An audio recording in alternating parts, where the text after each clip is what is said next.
নমস্কাৰ ছাত্ৰ ছাত্ৰীসকল তোমালোকক মই ইতিমধ্যে মোৰ আগৰটো ভিডিঅ'ত ৰসায়ন বিজ্ঞানৰ অধ্যয়নৰ বাবে কেমিষ্ট্ৰি ষ্টাডিৰ বাবে কেনেদৰে আগবাঢ়িবা সেই সম্পৰ্কত তোমালোকক মই কিছু কথা কৈছিলোঁ তাৰ বাবে তোমালোকে মূলখিনিৰ বিষয়ে সবিশেষ জানিব লাগিব সেই কথা মই সবিস্তাৰে কৈছিলোঁ সেই ভিডিঅ'টো চালে তোমালোকে কেনেকৈ প্ৰাথমিকভাৱে ৰসায়ন বিজ্ঞানৰ জ্ঞানখিনি ল'ব পাৰিবা সেই বিষয়ে জানিব পাৰিবা তোমালোকে মোৰ ইউটিউব চেনেলতে পাবা চাই ল'বা আজি তোমালোকলৈ মই প্ৰাথমিক জ্ঞান হিচাপে আনিছোঁ জৈৱ ৰসায়নৰ কেইটামান কথা জৈৱ ৰসায়ন বুলিলে তোমালোকে জানা কাৰ্বন আৰু হাইড্ৰজেনেৰে গঠিত মৌলসমূহৰ বিষয়ে অধ্যয়ন কৰা এই কাৰ্বন আৰু হাইড্ৰজেনেৰে গঠিত মৌল যিখিনি যৌগ মৌল নহয়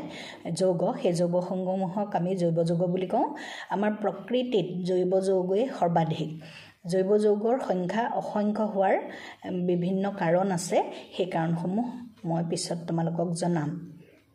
এতিয়া জৈৱ যৌগসমূহৰ বিষয়ে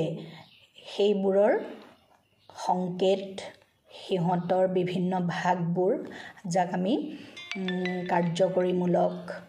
তাৰ পিছত হোমোলগাছ সিৰিজ এনেদৰে জানিবলৈ পাম সেইখিনি বিষয়ে মই তোমালোকক বেলেগ এটা ভিডিঅ' বনাই জনাম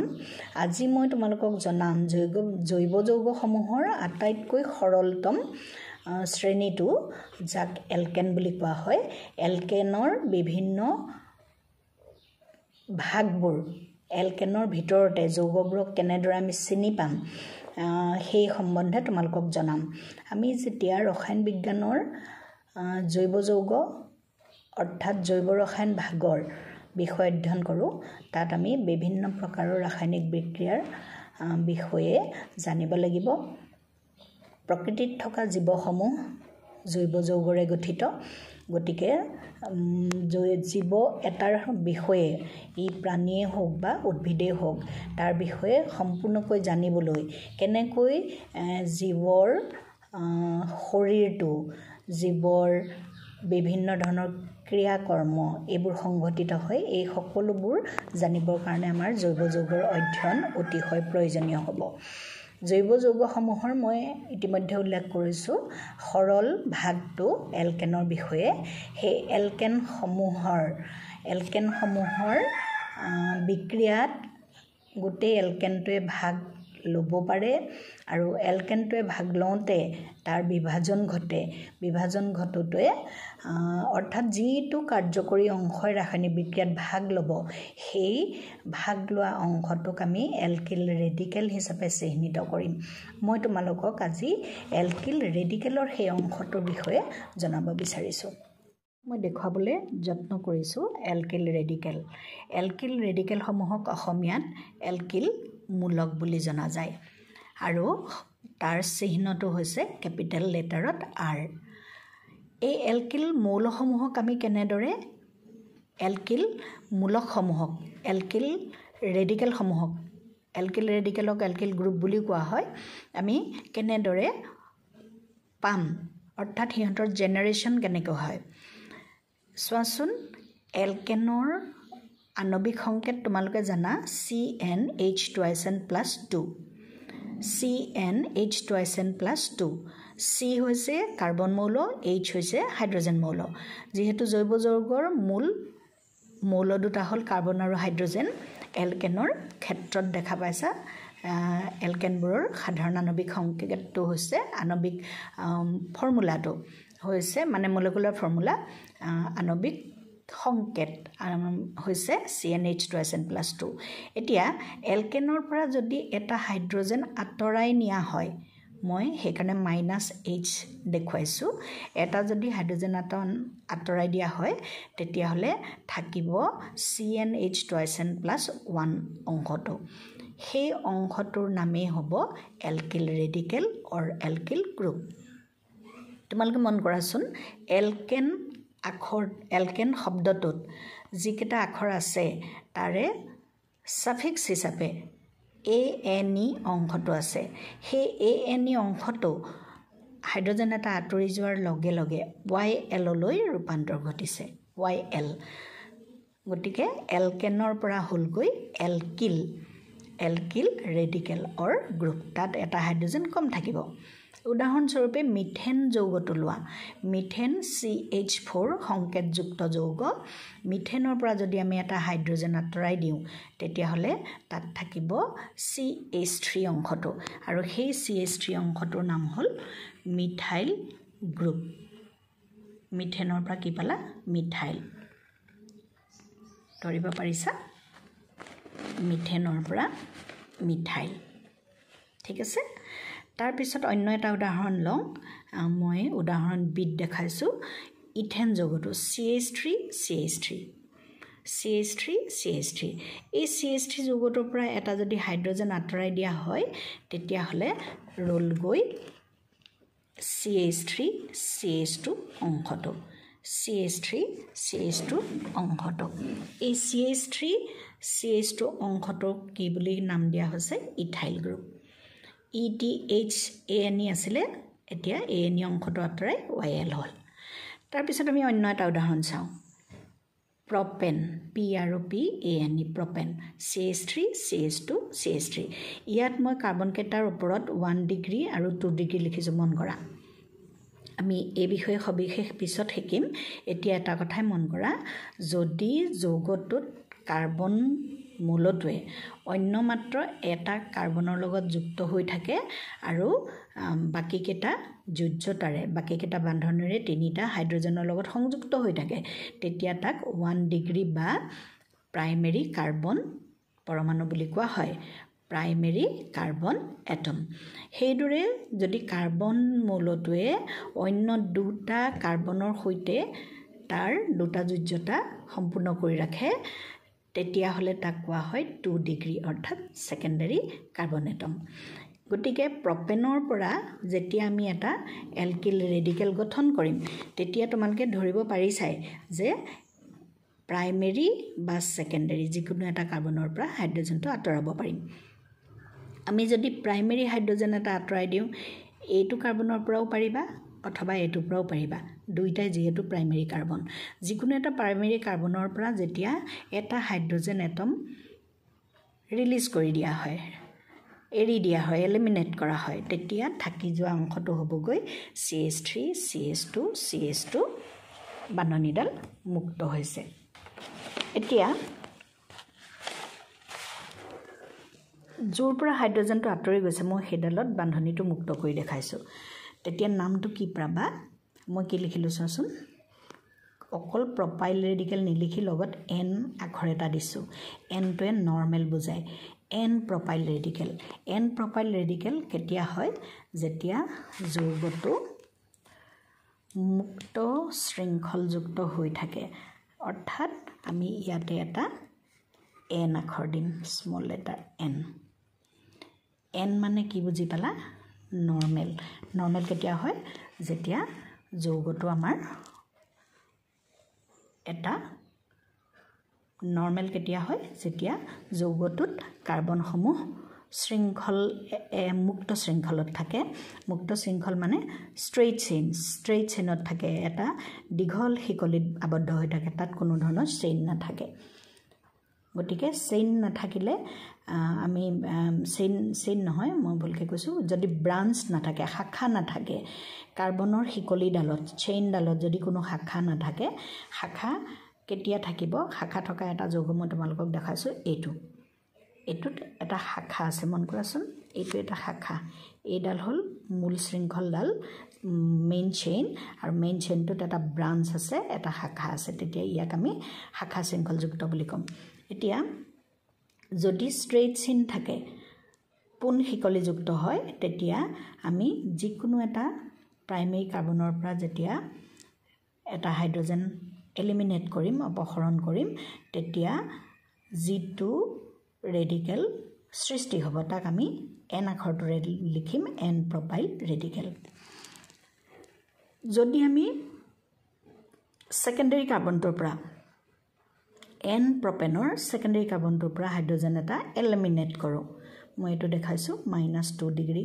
H বুলি গতিকে সেকেন্ডাৰী হাইড্ৰোজেনটো আঁতৰাই দিছো তেতিয়া আমাৰ মন কৰাচোন এই কাৰ্বনটোত এটা হাইড্ৰোজেন কমি গল ইয়াত দুটা হাইড্ৰোজেন আছিলে ইয়াতে এটা হাইড্ৰোজেন আছে গতিকে ইয়াতে শৃংখলডালত এটা হাইড্ৰোজেন কম হ'ল গতিকে আমি তাত কম হোৱা হাইড্ৰোজেনটোৰ কাৰণে যেহেতু কাৰ্বনৰ যোজ্যতাটো মুক্ত হৈ ৰল সেই কাৰণে সেই স্থানত আমি এটা বন্ড দেখুৱাইছো যেনেদৰে আগৰবোৰতো মই এটা বন্ড দেখুৱাই হৈ আহিছিলোঁ ওকে এতিয়া ইয়াৰ নামটো কি হ'ব চোৱাচোন ইয়াৰ নামটো এটা নতুন নাম ইয়াৰ নামটো হ'ল আইসোপ্ৰপাইল ৰেডিকেল আইসো ওয়াৰ্ডটো আহিছে আইসো ওয়াৰ্ডটো কেতিয়া হ'ব যেতিয়া এটা শাখাৰ সৃষ্টি হ'ব আমি যে এই বান্ধনীবোৰ মুক্ত কৰিছো হাইড্ৰোজেনবোৰ অপহৰণ কৰিছো তাৰ মানে ৰাসায়নিক বিক্ৰিয়াত হাইড্ৰোজেনক আঁতৰাই অন্য কিবা মৌল ইয়াত সোমাব পাৰে বা অন্য কিবা ৰেডিকেল ইয়াত সোমাব পাৰে গতিকে যদি অন্য এটা মৌল element or radical will enter here যদি ইয়াত আহি যুক্ত হয় তেতিয়াহলে তোমালোকে মন কৰা ইয়াত এটা চেইন এক্সট্ৰা চেইন মানে ব্ৰাঞ্চ এটা সৃষ্টি নহবনে এটা ব্ৰাঞ্চ সৃষ্টি হলে আমি তাক আইসো শব্দটোৰে বুজাও এতিয়া আমি কাৰ্বনৰ শৃংখলডাল অকমান দীঘল হোৱাকৈ অন্য এটা যৌগ আনিছো যাৰ নাম হ'ল এন বিউটেন কিয় হৈছে তোমালোকে বুজি পালা চাগে এতিয়া কাৰণ ইয়াত তোমালোকে মন কৰা ষ্ট্ৰেইট চেইন আছে ষ্ট্ৰেইট চেইন পোন শৃংখলত কাৰ্বন গিটা যুক্ত হৈ আছে গতিকে ইয়াতো আমি প্ৰাইমেৰী দুটা প্ৰাইমেৰী কাৰ্বন আৰু মাজৰ দুটা সেকেন্ডাৰী কাৰ্বন পাইছো আকৌ এবাৰ মনত পেলাই দিছো প্ৰাইমেৰী কাৰ্বন কোনবোৰ যিটো কাৰ্বনে অন্য মাত্ৰ এটা কাৰ্বনৰ লগত যুক্ত হৈ থাকে সেকেন্ডাৰী কোনবোৰ যিবোৰ কাৰ্বন মৌলই চেইনত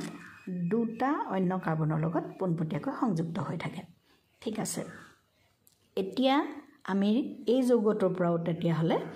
দুই প্ৰকাৰৰ ৰেডিকেল পাব পাৰো দুই প্ৰকাৰৰ ৰেডিকেল কেনেকৈ পাম এবাৰ আমি প্ৰাইমেৰী কাৰ্বন আঁতৰাম আৰু এবাৰ সেকেন্ডাৰী কাৰ্বন আঁতৰাম এতিয়া তোমালোকে চোৱা যদি মই প্ৰাইমেৰী কাৰ্বন এটা আঁতৰাই দিওঁ তেতিয়া হলে এন বিউটাইল ৰেডিকেল পাম আৰু যদি সেকেন্ডাৰী কাৰ্বনৰ পৰা এটা হাইড্ৰোজেন আঁতৰাই দিওঁ তেতিয়া হলে আমি কি পাম সেকেন্ডাৰী বিউটাইল ৰেডিকেল সেকেন্ডাৰী কাৰ্বনৰ পৰা আঁতৰাই দিছো গতিকে সেকেন্ডাৰী বিউটাইল ৰেডিকেল এইখিনিতে তোমালোকৰ অকমান খেলিমেলি এটা হ'ব পাৰে মোক তোমালোকে এতিয়া প্ৰশ্ন কৰিব পাৰা যে প্ৰপেনৰ ক্ষেত্ৰত যে মই আইসোপ্ৰপাইল লিখিছিলো যেতিয়া সেকেন্ডাৰী কাৰ্বনৰ পৰা আঁতৰাই দিছিলো এইবাৰনো কিয় মই সেকেন্ডাৰী শব্দটো আনিলো আইসো কিয় নানিলো তোমালোকে মন কৰাচোন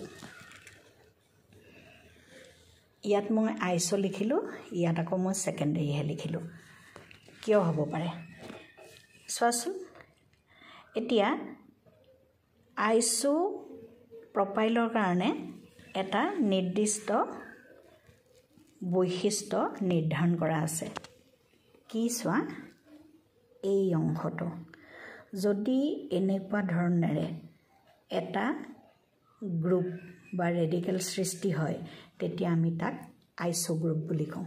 কি বুলি কওঁ আইসো গ্ৰুপ মন কৰিছা এইটো গ্ৰুপ যদি থাকে অন্য কোনোবা যৌগত তেতিয়া আমি তাত আইসো শব্দটো আনো এতিয়া তোমালোকে চোৱাচোন ইয়াত এই গ্ৰুপটো আহিছে মই পুনকৈ আকাৰ কাৰণে অকমান তোমালোকে পৃথক বুলি ভাবিব পাৰা আসলতে এইটো পৃথক নহয় আমি ইয়াক এনেদৰে ৰাখিব পাৰোঁ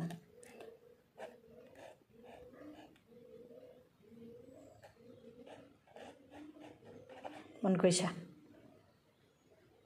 এইটো আমি এনেদৰে ৰাখিব পাৰোঁ ইয়াতে এটা বান্ধনী ফ্ৰী হৈ আছে আমি এবিনে দি দিছো ধৰা গতিকে আইসো গ্ৰুপটো হ'বলৈ হলে কেনেকুৱা হ'ব লাগিব মনতে তাৰ ছবিটো মনত ৰাখি থোৱা মনতে আঁকি থোৱা এবাৰ অন্য এটা উদাহৰণলৈ আহোঁ এইটো হৈছে আইসোবিউটেন এই আইসোমূলক বা গ্ৰুপটো তোমালোকৰ মনত ৰল গতিকে ইয়াতো চোৱাচোন সেই অংশটো আছে এই অংশটো মন কৰিছা এই অংশটো আছে গতিকে ইয়াৰ নামটো হৈছে isobutane is isomer one of the isomer of N-butane. N-butanot all carbon atoms are linked in a straight chain. In isobutane, one branch is formed in the middle carbon atom. Gotike both are N-butane and isobutane, both are isomers of each other. Ihotok N-butane aru isobutane porospor homojogi buli koa hoy. ইয়াৰ কাৰণে এটা phenomenon আমি কেতিয়াবা আলোচনা কৰিম তাৰ নাম হ'ব আইসোমাৰিজম সমযোগিতা ঠিক আছে এতিয়া এই আইসোবিউটেনটো তোমালকে মন কৰা তিনিটা প্ৰাইমেৰী কাৰ্বন আছে আৰু এটা টাৰ্চিয়াৰী কাৰ্বন আছে টাৰ্চিয়াৰী কাৰ্বনটো ক'ত আছে দেখিছা এই কাৰ্বনটো মন কৰাচোন ই 1 2 3 অন্য তিনিটা কাৰ্বনৰ লগত সংযুক্ত হৈ আছে বন্ড হৈ আছে বন্ডেড গটিকে ইয়াক আমি টাৰ্চিয়াৰী বুলি কলো গটিকে টাৰ্চিয়াৰী কাৰ্বনটো থকাৰ কাৰণে ইয়াত দুই প্ৰকাৰৰ আমাৰ কাৰ্বন পৰমাণু পালো দুই প্ৰকাৰৰ কাৰ্বন এটমছ এবিধ হৈছে প্ৰাইমেৰী আনবিধ হৈছে টাৰ্চিয়াৰী এতিয়া আমি প্ৰাইমেৰীৰ পৰা যদি এটা হাইড্ৰোজেন আঁতৰাই দিওঁ any one of this three আমি যিকোনো এটাৰ পৰা আঁতৰাই দিব পাৰোঁ গতিকে তেতিয়া আমি যদি প্ৰাইমেৰী কাৰ্বনটা আঁতৰাই দিওঁ মই য'ত কাৰ্চিনডাল মাৰিলোঁ তাৰ পৰা আঁতৰাই দিছোঁ ধৰা তেতিয়া আমি কি পালোঁ যোগটো আমি কেনেকৈ পালোঁ ইয়াৰ পৰা আমি নাই আঁতৰা ইয়াৰ পৰাও নাই আঁতৰোৱা ইয়াৰ পৰা আঁতৰাই দিলোঁ তেতিয়াহ'লে এইটো খালী হৈ থাকিলে তাৰমানে মই এইটো প্ৰাইমেৰী কাৰ্বনৰ পৰা আঁতৰাই দিলোঁ তেতিয়া ইয়াৰ নামটো হ'লগৈ আইসোবিউটাইল ৰেডিকেল কাৰণ ইয়াতে এই আইসো অংশটো আছে মন কৰাচোন এই আইসো অংশটো আছে